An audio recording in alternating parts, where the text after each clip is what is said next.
অলেলেলে মিঠু, মিনা তুমি ঘরটা দেখে রেখো, আমি তোমার ফুপুর কাছে টাকা দিয়ে আসছি। বাবা, ফুপুর বাড়িতে তো খিচুড়ি দিতে হবে, আপনি টাকা কেন নিয়ে যাচ্ছেন? এবার কালই তো খিচুড়ি দিতে হবে, এত তাড়াতাড়ি কিভাবে খিচুড়ি বানাবো? আজ আমি টাকা পেয়েছি, তোমার ফুপুকে টাকা দিয়ে আসি। ঠিক আছে বাবা।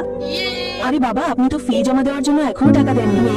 টাকা তো আছে, কিন্তু আগে তোমার ফুপুর বাড়িতে খিচুড়ি দিতে হবে, খিচুড়ি দেওয়ার পর তোমার ফি জমা করে দেবো। আরে বাবা, কাল তো আমার পরীক্ষা, মাস্টার আমাকে পরীক্ষা দিতে দেবে না। আচ্ছা ঠিক আছে বাবা, এই নাও টাকা, তুমি আগে তোমার ফি জমা দিয়ে দাও। ঠিক আছে বাবা। বাবা, তাহলে ফুপুর বাড়িতে খিচুড়ি কিভাবে দেবেন? আরে মা, আমি গিয়ে তোমার ফুপুর সঙ্গে কথা বলবো। আরে ভাবি, মনে হচ্ছে আপনার ভাই খিচুড়ি নিয়ে আসবে না। আরে না না, আমার ভাই আসবে। ওই দেখো, আমার ভাই এসে গেছে। আরে বোন, তোমার সঙ্গে একটু কথা আছে, এদিকে এসো।